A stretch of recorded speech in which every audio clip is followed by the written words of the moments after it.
Καλησπέρα, θα θέλω να μας πείτε λίγα πράγματα για το background και για το expertise σας. Το background μου σπούδασα στις σπουδές μου μηχανολόγο στην Πάτρα, στο Πανεπιστήμιο Πατρών και εκεί συνέχισα, έκανα και το διδακτορικό μου και τώρα είμαι μέλος ΔΕΠ στο τμήμα μηχανολόγων στην Πάτρα.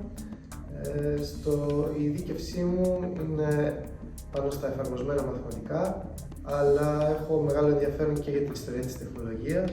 Έχω παρακολουθήσει αντίστοιχα μαθήματα και σεμινάρια και προσπαθώ να εισάγω και τέτοια στοιχεία μέσα στο μάθημα, είτε αφορούν τα μαθηματικά που διδάσκω, είτε άλλα μαθήματα που διδάσκω που είναι σχετικά. Πώς βρήκατε ενδιαφέρον στο να κάνετε integrate το AI στις διδασκαλίες σας? Το AI και συγκεκριμένα όλα αυτά τα μοντέλα γλώσσας με έχουν διεισδύσει σε όλους τους τομείς της σύγχρονης ζωής. Προφανώς με αυτόν τον τρόπο διεισδύουν και στην εκπαιδευτική διαδικασία. Θεωρώ ότι μπορούν να σου προσφέρουν πολύ χρήσιμες πληροφορίες, μπορούν να σου προσφέρουν έναν τρόπο να επεξεργαστείς όλα αυτά που υπάρχουν στο διαδίκτυο και να τα αξιοποιήσεις. Οπότε θεώρησα ότι έπρεπε να πειραματιστώ και με αυτό το νέο εργαλείο προκειμένου να βελτιώσω το μάθημα και προκειμένου να ακολουθήσω και τη νέα τάση, γιατί προσπαθούμε συνεχώς να είμαστε up to date με αυτά που κάνουμε. Αν μπορείτε να μας περιγράψετε κάποια συγκεκριμένη AI τεχνολογία και μεθοδολογία που χρησιμοποιείτε στη διδασκαλία σας. Για τη διδασκαλία κυρίως χρησιμοποιώ τα μοντέλα γλώσσας που προανέφερα, τα οποία είναι σε μεγάλη, ας το πούμε έτσι, άνοδο αυτή την εποχή. Γενικότερα χρησιμοποιώ πάρα πολλά εργαλεία AI, γενικότερα επιστημονικά, δηλαδή και στα ερευνητικά και στις διπλωματικές που κάνουν τα παιδιά στο πλαίσιο των σπουδών τους. Χρησιμοποιούμε, εκπαιδεύουμε εργαλεία AI, προκειμένου να παράξουμε αποτελέσματα, το οποίο είναι το τεχνικό κομμάτι, αλλά σε ό,τι αφορά τη διδασκαλία, κυρίως χρησιμοποιώ αυτά τα μοντέλα γλώσσας προκειμένου να επεξεργαστώ πληροφορίες ή να αναλύσω κάποια δεδομένα και να βελτιώσω, ας πούμε, το μάθημα. Τι σας παρακίνησε να ξεκινήσετε να χρησιμοποιείτε το AI στη διδασκαλία σας? Υπήρξε κάποιο συγκεκριμένο πρόβλημα ή κάποια ευκαιρία την οποία θα θέλετε να, ας πούμε, αδράξετε? Σίγουρα είναι το δεύτερο. Είναι ένα καινούργιο εργαλείο και συνεχώς προσπαθούμε να ενσωματώνουμε καινοτομίες στη διδασκαλία, στην έρευνα και σε οποιαδήποτε άλλη έκφανση, ας πούμε, της ακαδημαϊκής δραστηριότητας. Οπότε είναι κάτι το οποίο δεν μπορεί να αγνοήσει κανείς. Και υπ' αυτή την έννοια είμαι προφανώς ακόμα στον πειραματισμό για το πώς μπορώ να το ενσωματώσω καλύτερα, τι δυνατότητες δίνει και προφανώς και αυτό σαν εργαλείο εξελίσσεται καθημερινά, οπότε είναι μια δυναμική διαδικασία. Ποιες ήταν οι κύριες προκλήσεις που συναντήσατε κατά τη διάρκεια της ενσωμάτωσης αυτής του AI στην διδασκαλία σας? Οι κύριες προκλήσεις είναι βασικά σε δύο κατευθύνσεις. Η πρώτη είναι στην ίδια τη λειτουργία, πώς μπορείς να το χρησιμοποιήσεις, πώς μπορείς να το αξιοποιήσεις, ποιες είναι οι δυνατότητες και κατά πόσο είναι αξιόπιστο. Και το δεύτερο είναι κατά πόσον είναι ζητήματα ηθικής, ας το πούμε έτσι, τα οποία ήταν κάτι καινούριο, σαν καινούριο εργαλείο, έφερε και καινούργια ζητήματα τα οποία έπρεπε να επεξεργαστούμε, να δούμε ποιοι είναι οι περιορισμοί, πώς μπορεί να το χρησιμοποιήσεις με σωστό τρόπο, να το ενσωματώσεις στη διδασκαλία. Όλα αυτά είναι πράγματα τα οποία τα προσεγγίσαμε με πάρα πολύ προσοχή, έτσι ώστε να μπορέσουμε να κάνουμε σωστή αξιοποίηση του εργαλείου αυτού. Θα μπορούσατε να αναφερθείτε και λίγο στη στρατηγική που ακολουθήσατε για να καταφέρετε και την ασφαλή χρήση του εντός της τάξης? Βασικά η στρατηγική που ακολουθήσαμε ήταν να κάνουμε πολύ προσεκτική εισαγωγή σε στοχευμένα ζητήματα, τα οποία ήταν εύκολα ελέγξιμα, έτσι ώστε να μπορώ να είμαι σίγουρος τόσο για την αξιοπιστία όσο και για την ορθή χρήση αυτού του εργαλείου. Οπότε αυτό σε συνδυασμό με τη συνεχή εξέλιξη των εργαλείων αυτών και με την δυναμική, ας πούμε, όλης της προσπάθειας, διαμορφώνω σιγά σιγά και εισάγω καινούργια στοιχεία, καθώς προχωράνε τα χρόνια. Τι ωφέλη έχετε δει από την ενσωμάτωση του AI στα μαθήματα και πώς αυτή μπορεί να έχει αλλάξει, αν έχει αλλάξει, την εκμάθηση των φοιτητών και το πόσο engaged είναι στο μάθημα? Ωφέλη έχω δει σίγουρα σε σχέση με την αποδοτικότητα, καθώς παρέχει έναν πλούτο πληροφοριών, αλλά σίγουρα έχει αλλάξει και τους φοιτητές ως προς το ότι έχουν πιο εύκολα κάποια δεδομένα τα οποία αλλιώς θα χρειαζόταν πολλή προσπάθεια για να τα βρουν.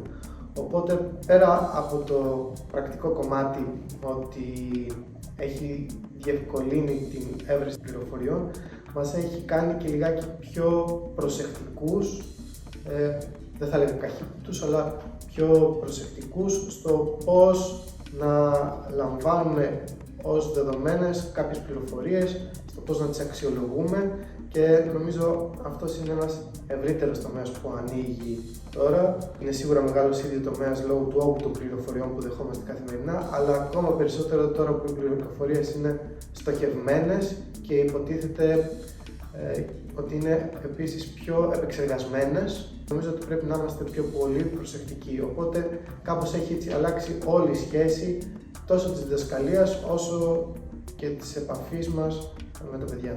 Έχετε δει κάποια ιδιαίτερη αντίδραση ή feedback από παλαιότερα χρόνια που δεν υπήρχε το AI και τώρα που υπάρχει και εφαρμόζεται από τους φοιτητές? Όταν λοιπόν εισήχθη το AI στη διδασκαλία, ποιες ήταν οι αντιδράσεις των φοιτητών? Αυτό που είναι σίγουρο είναι ότι τα παιδιά σίγουρα δείχνουν μια διάθεση να αγκαλιάσουν κάτι καινούριο, οπότε όταν το βλέπουν και στην εκπαιδευτική διαδικασία, τότε είναι πολύ πιο ευχάριστο το μάθημα, νιώθουν δηλαδή ότι δεν είναι αποκομμένο από την υπόλοιπη δραστηριότητά τους. Οπότε τα παιδιά αγκάλιασαν αυτή την πρωτοβουλία, τόσο στο μάθημα, όσο και στις άλλες ακαδημαϊκές δραστηριότητες. Για παράδειγμα, σε ό,τι αφορά και τις εργασίες, τις διπλωματικές που δίνουμε ως τμήμα, τα ίδια τα παιδιά ζήτησαν να χρησιμοποιήσουμε αυτά τα εργαλεία στο πλαίσιο των διπλωματικών εργασιών. Οπότε θεωρώ ότι έχουν ήδη εγκολπώσει τέλος πάντων αυτό το εργαλείο μέσα στις δραστηριότητές τους, και όταν βλέπουν ότι αυτό γίνεται και στο επίσημο μάθημα ή στις επίσημες δραστηριότητες, τότε είναι πιο engaged. Σχετικά με αυτό που αναφέρατε μόλις, ότι έχουν κάνει τα παιδιά αυτή την ερώτηση να μπορούν να χρησιμοποιούν το AI στις διπλωματικές τους. Εκεί έχουμε κάποιες ηθικές προκλήσεις και έχουμε επίσης και το κομμάτι του ρίσκου, του ζηλογοκλοπής, λάθος πληροφορίας ή κάποιων biases. Ποια είναι η δικιά σας εμπειρία μέχρι στιγμής σε αυτό το κομμάτι? Ή τι περιθώρια έχουν οι φοιτητές να το χρησιμοποιήσουν στις διπλωματικές τους? Η εμπειρία μου λέει ότι η δυνατότητα να το χρησιμοποιήσουν είναι άμεση, γιατί είναι άμεση πληροφορία μάλλον, που μπορούν να την εισάγουν ίσως και ανεπεξέργαστη. Αυτό που εφαρμόζουμε εμείς σαν εργαστήριο και γενικότερα σαν τμήμα είναι ότι καταρχάς πληροφορούμε τα παιδιά για αυτό το ζήτημα, ώστε με αυτόν τον τρόπο, εάν δεν το ξέρουν, να το μάθουν, να δουν πώς συμβαίνει, αλλά να δουν ότι είναι κτήμα και της ακαδημαϊκής κοινότητας, ότι δεν υπάρχει κατά κάποιον τρόπο άγνοια πάνω σε αυτό το εργαλείο, ώστε να μπορούν να το αξιοποιήσουν με κακό τρόπο. Και προφανώς υπάρχουν και δικλείδες ασφαλείας, όπως έλεγχος αν ένα κείμενο είναι φτιαγμένο με AI ή εργαλεία λογοκλοπής κτλ. Τα οποία χρησιμοποιούνται. Αλλά στην εμπειρία μου μέχρι στιγμής δεν έχει χρειαστεί να προβούμε σε κάποιο μέτρο για να απογορεύσουμε το AI, γιατί νομίζω ότι η πληροφορία που δίνουμε στα παιδιά, ο τρόπος που τους λέμε να το χρησιμοποιήσουμε που είναι αποδεκτός, νομίζω ότι είναι μια χαρά για τις ανάγκες τους, το δέχονται και το χρησιμοποιούν σωστά, οπότε δεν έχει χρειαστεί να προβούμε σε κάποιο μέτρο ή να κάνουμε κάτι διαφορετικό. Τι συμβουλές θα δίνετε σε κάποιον άλλον εκπαιδευτικό ο οποίος σκέφτεται να κάνει ενσωμάτωση του AI στην διδασκαλία του? Το μόνο που μπορώ να πω είναι ότι, όπως και σε κάθε νέα τεχνολογία, θα πρέπει να γίνεται πολύ προσεκτικά, με μέτρο, έτσι ώστε να μην υπερβούμε κάποια όρια, να γίνεται ορθή χρήση και να είναι εν τέλει προς όφελος των ατόμων που το χρησιμοποιούν. Τι επόμενα εργαλεία λοιπόν έχουμε να δούμε κατά τη γνώμη σας στο AI από εδώ και πέρα? Νομίζω ότι τα πιο σημαντικά εργαλεία που έρχονται σε σχέση με αυτή τη τεχνολογία έχουν να κάνουν ίσως με την εξήγηση πίσω από το εργαλείο αυτό, δηλαδή πίσω από τα αποτελέσματα που δίνει αυτό το εργαλείο, δηλαδή με την κατανόηση του πώς μπορεί να λειτουργήσει και να σκεφτεί ένα τέτοιο εργαλείο.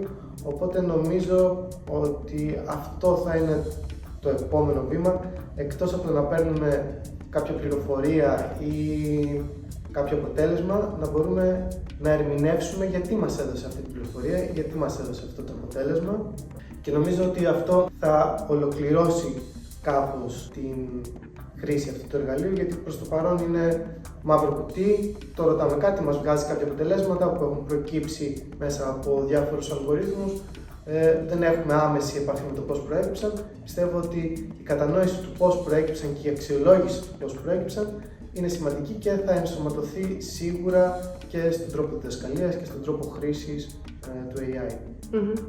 Υπάρχει κάτι άλλο που θα θέλετε να προσθέσετε για την εμπειρία σας με το AI στην εκπαίδευση, κάποια τελευταία σκέψη? Νομίζω ότι είναι εντυπωσιακές οι δυνατότητες που έχει και είναι εντυπωσιακή και η εξέλιξη που έχει, οπότε πρέπει να είμαστε επιφυλακτικοί, προσεκτικοί, να το προσεγγίζουμε σίγουρα, αλλά να μην είμαστε υπερβολικά αισιόδοξοι ή να μην θεωρούμε δεδομένα πράγματα που παίρνουμε από αυτό το εργαλείο. Θα πρέπει να διατηρήσουμε με κάποιο τρόπο την κριτική μας σκέψη και να αξιολογούμε τα αποτελέσματα που μας δίνει. Πολύ ωραία, σας ευχαριστούμε πολύ. Ευχαριστώ και εγώ.